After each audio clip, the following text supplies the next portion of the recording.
जौहर की सेना ने किले को चारों ओर से खींच लिया। जौहर को मिलने का न्योता दिया और शाह को संदेश भिजवा दिया कि सिद्दी जौहर उनसे डरते। इससे आदिल शाह और सिद्दी जौहर के बीच लड़ाई छिड़ गई। इसका फायदा उठाया इनसे बाहर निकल आया। बाजी प्रभु को पड़ा।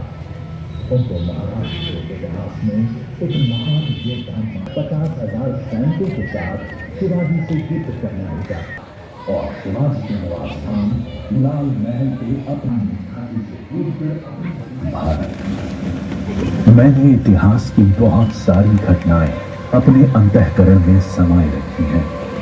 ये आपको अपने गौरवशाली इतिहास और तुम्हारे शूरवीरों के साहसिक कार्यों से अवगत कराएंगी। आज मैं आपको कहानी सुनाता हूं एक अनोखे वीर पुत्र की, जिसका नाम था छत्रपति शिवाजी महाराज। सन 1627 ईस्वी पूरे भारत पर मुगल साम्राज्य का आधिपत्य था। उत्तर में शाहजहां तो बीजापुर में सुल्तान मोहम्मद आदिल शाह और गोलकोंडा में सुल्तान अब्दुल्ला कुतुब शाह। डेक्कन के सुल्तान सेना के लिए हमेशा मुस्लिम अफसरों को ही प्राथमिकता देते थे।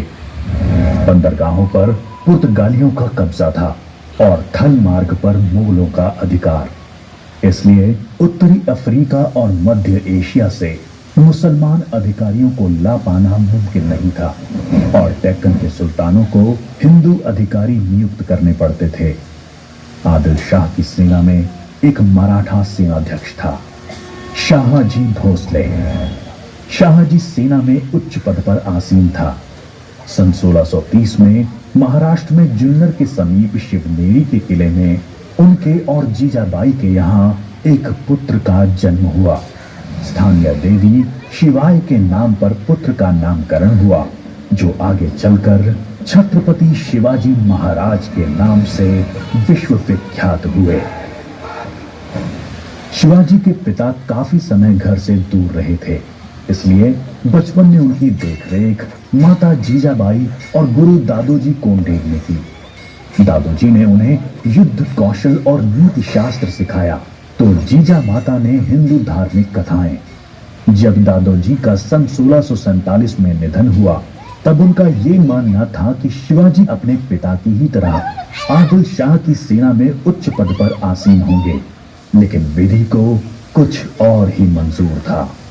सन 1646 के समय भारत में किसी हिंदू शासक का अपना स्वतंत्र राज्य स्थापित कर पाने के लिए इन तीन परिस्थितियों का पूरा होना जरूरी था। एक, कि वो शक्तिशाली साम्राज्यों के केंद्र से दूर हो, जमीन खेती के लिए अनुपयोगी हो और जंगलों से घिरा हुआ हो, ताकि छापामार युद्ध या गुरिल्ला वॉरफेयर करा जा सके। ये परिस्थितियां 1646 में शिवाजी के लिए अनुकूल बनी, जब उन्होंने स्थानीय किसानों मावली के समर्थन से अपनी सेना का निर्माण किया। शिवाजी को भली भांति याद था कि किसी भी साम्राज्य को स्थापित करने के लिए किलों की क्या महत्व है, इसलिए सिर्फ 15 साल की उम्र में ही उन्होंने आदिल शाही अधिकारियों को रिश्वत देकर तोरना, चाकन एवं कोंडना किलों को अपने अधिकार में कर लिया। इसके बाद उन्होंने आबाजी सोमदेव की मदद से थाना, कल्याण और भिवंडी के किलों को मुल्ला अहमद से छीनकर अपने अधिकार में कर लिया। इन घटनाओं से आदिल शाही साम्राज्य में हड़कंप मच गया। शिवाजी को रोकने के लिए उनके पिता को गिरफ्तार कर लिया गया।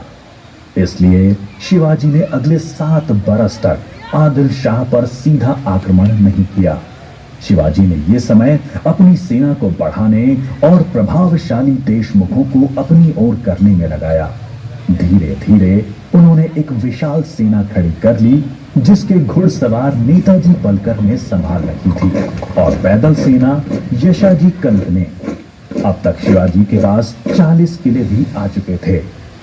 शिवाजी के बढ़ते प्रभाव को रोकने के लिए सन 1659 में बीजापुर की बड़ी साहिबा ने अफजल खान को 10,000 सिपाहियों के साथ शिवाजी पर आक्रमण करने का हुक्म दिया। अफजल खान अपनी क्रूरता और ताकत के लिए जाना जाता था। उसने शिवाजी को खुले युद्ध करने के लिए उकसाने के लक्ष्य से बहुत सारे मंदिरों को तोड़ डाला और कई बेगुनाह नागरिकों का कत्ल कर डाला। लेकिन शिवाजी ने चतुराई और रण कौशल का परिचय देते हुए छापामार पद्धति से युद्ध चालू रखा। इस समय वो प्रतापगढ़ किले में रहे, जो कि चारों तरफ से घने जंगलों से घिरा हुआ था। अंत में अफजल खान ने शिवाजी को धोखे से मारने की साजिश रची। उसने शिवाजी को मिलने का न्योता भेजा। जब वो मिले, अफजल खान ने अपनी मजबूत पकड़ में शिवाजी को दबाकर मार डालने का प्रयास किया। शिवाजी पहले से तैयार थे। अपने छुपा कर रखे हुए बाघ नाका से उन्होंने अफजल खान का पेट ही चीर डाला, जो कि उनसे 2 गुना विशालकाय था। इसके बाद प्रतापगढ़ की लड़ाई में शिवाजी ने अफजल खान की सेना को करारी मात दी। शक्तिशाली अफजल खान की हार से बीजापुर का सुल्तान स्तब्ध रह गया। अब की बार रुस्तम जमान को भेजा गया। 28 दिसंबर 1659 को शिवाजी ने रुस्तम जमान की सेना पर सामने से हमला बोल दिया। साथ ही उनकी सेना की 2 और टुकड़ियों ने दोनों दिशाओं से रुस्तम की फौज पर आक्रमण कर दिया। रुस्तम जमान शर्मिंदाजनक स्थिति में लड़ाई के मैदान से अपनी जान बचाकर भाग गया। सन 1660 में आदिल शाह ने अपने सेनापति सिद्दी जौहर को शिवाजी पर हमला करने के लिए भेजा। शिवाजी पन्हाला किले में थे और सिद्दी जौहर की सेना ने किले को चारों ओर से घेर लिया। शिवाजी ने सिद्दी जौहर को मिलने का न्योता दिया और जब वो मिले, आदिल शाह को संदेश भिजवा दिया कि सिद्दी जौहर उनसे गद्दारी कर रहा है। इससे आदिल शाह और सिद्दी जौहर के बीच लड़ाई छिड़ गई, जिसका फायदा उठाकर शिवाजी एक रात अपने 5000 सिपाहियों के साथ पन्हाना किले से बाहर निकल आए।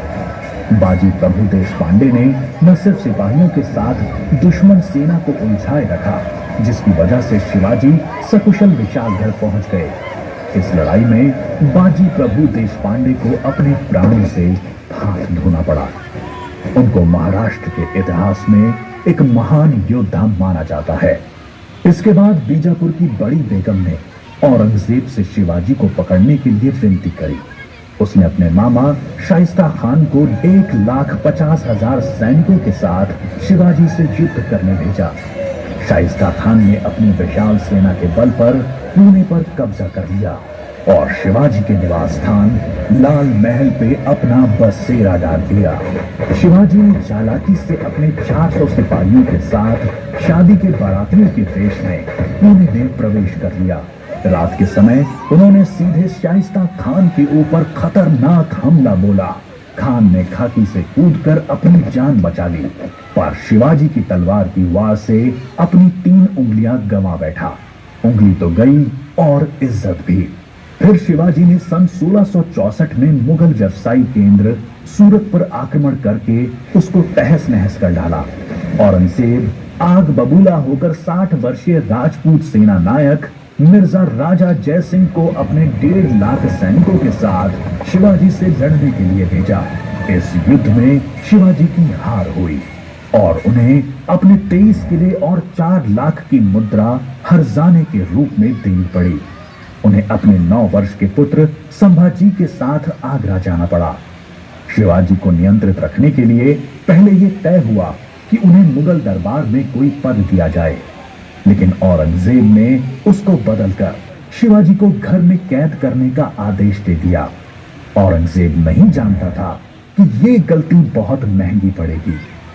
शिवाजी ने बीमारी का बहाना बनाया और अपने स्वास्थ्य को ठीक करने के आशीर्वाद के लिए साधु संतों और फकीरों को रोजाना मिठाई और उपहार भेजने की इच्छा जताई। एक दिन वो खुद श्रमिक के भेष में सामान के डब्बे में संभाजी को छुपाकर बाहर निकल आए। वो मथुरा, काशी, गया, पुरी के बाद गोलकोंडा और बीजापुर होते हुए रायगढ़ पहुंच गए। 1670 तक शिवाजी ने कई लड़ाइयां लड़ते हुए 4 महीनों के भीतर अपने राज्य का बड़ा हिस्सा मुगलों से स्वतंत्र करा लिया। सन 1671 से 1674 तक औरंगजेब ने भरसक प्रयास किया शिवाजी को अपने अधीन करने का, लेकिन वो बुरी तरह से असफल हुआ। उसने अपने उत्तम योद्धाओं जैसे दाऊद खान और मोहब्बत खान को शिवाजी से लड़ने भेजा, लेकिन सबको मुंह की खानी पड़ी। इसके साथ ही सन 1672 में अली आदिल शाह की मृत्यु हो गई और बीजापुर सल्तनत की स्थिति में चला गया। आखिर वो दिन आया जब गगा भट्ट ने 6 जून 1664 को पूरे उत्सवनुमा वातावरण में हिंदू परंपराओं के साथ शिवाजी का राज्याभिषेक किया।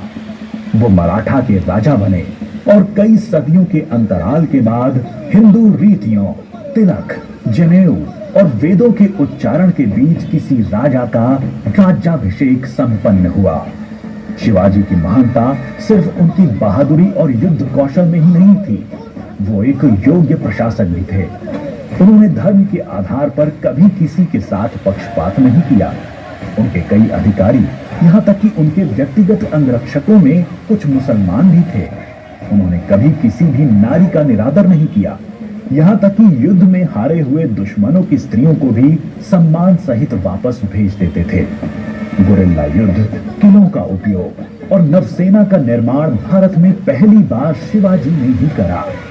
उन्होंने 4 किलों तथा 2000 सैनिकों से शुरुआत की थी और उनकी मृत्यु के समय तक ये गिनती 300 किलो एवं 1 लाख सैनिकों की हो गई थी। मार्च 1680 में शिवाजी का स्वास्थ्य खराब हो गया। तेज बुखार और पेचिस के चलते 5 अप्रैल 1680 को 52 साल की छोटी सी उम्र में इनका स्वर्गवास हो गया। औरंगजेब ने सोचा कि शिवाजी की मृत्यु के बाद मराठा राज्य खत्म हो जाएगा, लेकिन ऐसा हुआ नहीं। पहले उनके पुत्र संभाजी ने और उसके बाद छत्रपति राजा राम ने मराठा शासन की बागडोर संभाली। औरंगजेब को करीब 25 सालों तक मराठाओं के साथ युद्ध लड़ना पड़ा, जिसकी वजह से वो अपनी मृत्यु के समय तक पूरी तरह से बर्बाद हो चुका था। शिवाजी ने जो मराठा राज्य की नींव रखी, वो आगे चलकर कर्नाटक से लेकर अटॉक पाकिस्तान तक फैल गई। शिवाजी जैसे मनुष्य कभी मरते नहीं, लेकिन लोगों के हृदय में अपने महान कार्यों, साहस और बलिदानों की वजह से हमेशा अमर रहते हैं।